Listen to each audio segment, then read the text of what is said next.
ఎక్కడ చూసిన నువ్వేగా మా శిరిడీశ, ఏ తీరు కొలిచిన నిన్నేగా మా సర్వేశ.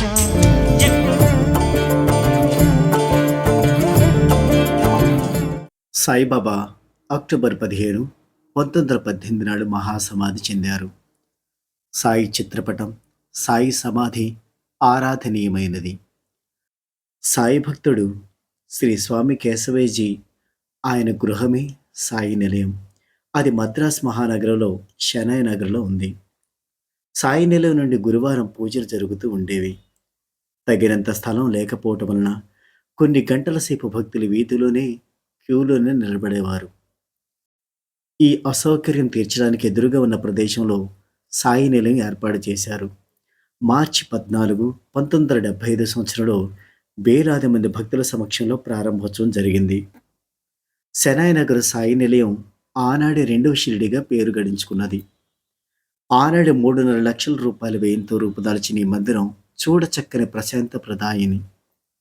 ఒకేసారి 1000 మంది దర్శించుకోదగ్గ హాలు ఉంది. చక్కని పాలరాతితో నిర్మితమైన గర్భాలయంలో అంతకంటే చక్కని మందహాసంతో జగదేక పూజితులైన శ్రీ సాయిబాబా నిలువెత్తు చిత్రపటం ఉంచారు. సాయి చిత్రపటం ముందు షిరిడీల వలె పాదుకలు ఉంచబడ్డాయి. ఒక్క మాటలో చెప్పాలంటే జీవకళతో ఉట్టిపట్టే శ్రీ సాయిబాబా చిత్రపటం భక్తుల హృదయాల్లో నిశ్చలమైన భక్తిభావం కలిగించేది.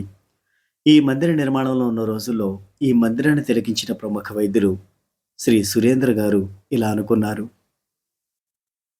స్వామి కేశవజీ అనంతరం ఈ మందిరం ఏమవుతుందో ఏమిటో అని. ఆ రాత్రి ఆయనకు కల వచ్చింది. ఆ కలలో సాయిబాబా కనిపించి, వేర్రేవాడా, నా భక్తుల్ని విడిచిపెట్టి నేను ఎక్కడికి వెళతాను? కంటికి రెప్పలాగా నేను వాళ్ళని కాపాడుతూ ఉంటాను.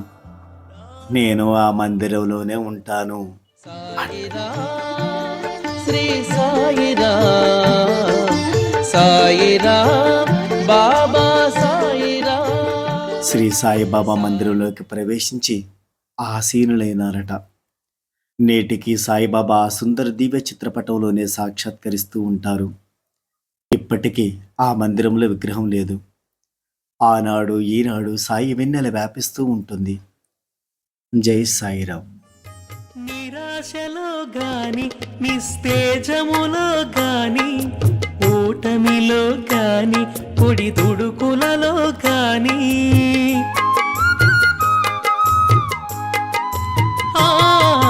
నిరాశలో గాని, నిస్తేజములో గాని, ఓటమిలో గాని, పొడి దుడుకులలో గాని,